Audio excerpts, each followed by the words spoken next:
மேற்கு வங்க பெண் பயிற்சி மருத்துவரை பாலியல் வன்கொடுமைக்கு ஆளாக்கி கொலை செய்ததை கண்டித்தும் நீதி கேட்டும் பெண் மருத்துவரை பாதுகாக்க தவறிய மேற்கு வங்க அரசை கண்டித்து பாரதிய ஜனதா கட்சியினர் மெழுகுவர்த்தி ஏந்தி மழையில் நனைந்தபடி மவுன ஊர்வலம் சென்றனர்.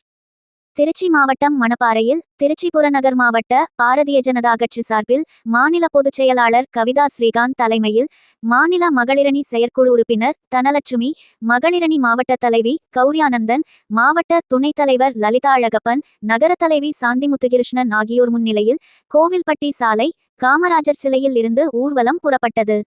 இதில் 100க்கும் மேற்பட்டோர் மழையில் நனைந்தபடியே மெழுகுவர்த்தி ஏந்தியவாறு மௌன ஊர்வலமாக மணப்பாறை பேருந்து நிலையம் வரை சென்றனர்.